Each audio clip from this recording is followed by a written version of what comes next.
तुम्हारे जी एक चीज़ और, जैसे आजकल लड़के लड़कियां ये अदर कास्ट में पंजाबी तेलुगु मुस्लिम ऐसे शादियां कर रहे हैं, तो इनको कैसे रोक सकते हैं? मतलब कैसे रोक सकते कितना हैं? समझाने के बाद भी नहीं समझते हैं, मम्मी पापा से लड़ाई करते हैं तो।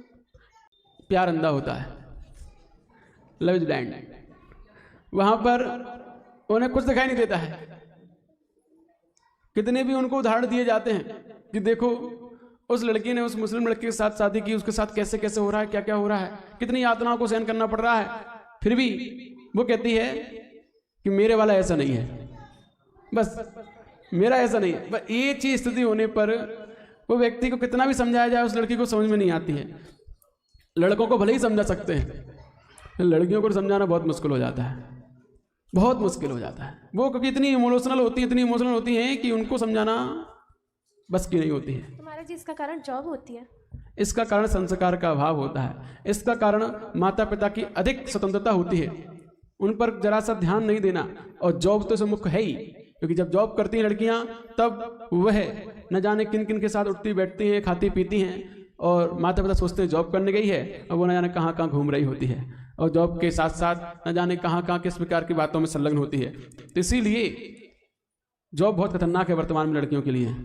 ये एक षड्यंत्र है, आप लोगों को नहीं पता, समझिए, विचार कीजिए। ये एक षड्यंत्र है पुरुषों का। किनका?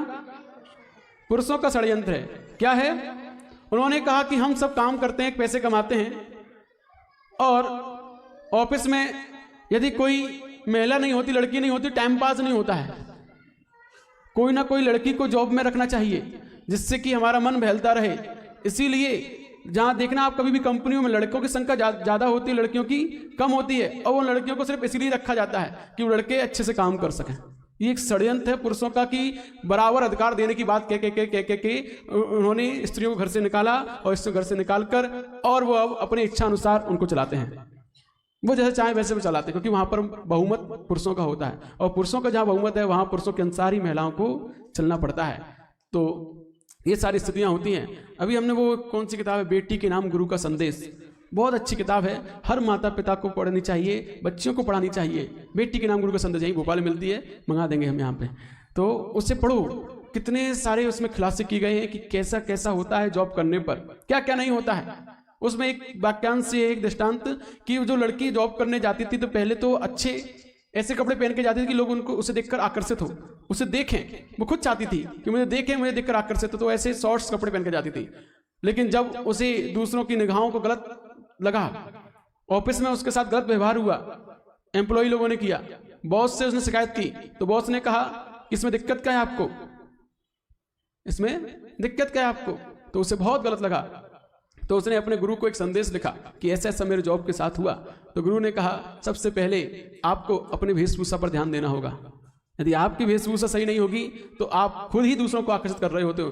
तो वो बोलती है कि इसमें मेरी की गलती है, आज का ट्रेंड ही ऐसा है, मैं हर कोई अपने आप को ऐसा सुंदर दिखाना चाहता है, तो भले ही आप अपने आप सुंदर दिखाना चाह रहे हो, लेकिन आपको देखकर पहले आप ही लिफ्ट दे रहे हो, गलती आपकी ही है।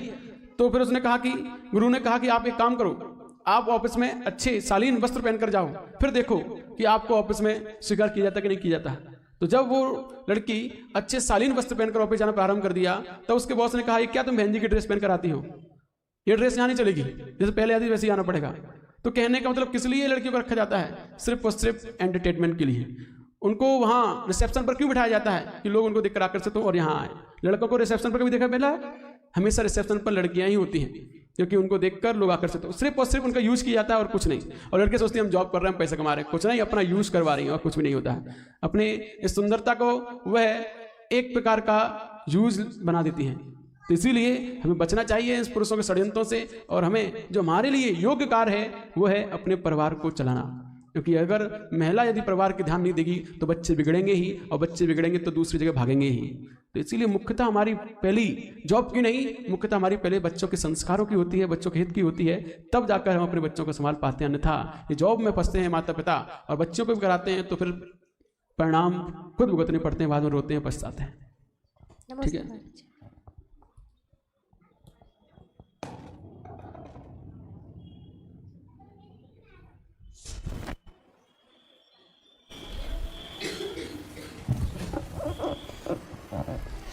महाराज जी के चरणों में नमोस्तु, छुल्लक जी के चरणों में इच्छामी इच्छामी इच्छामी।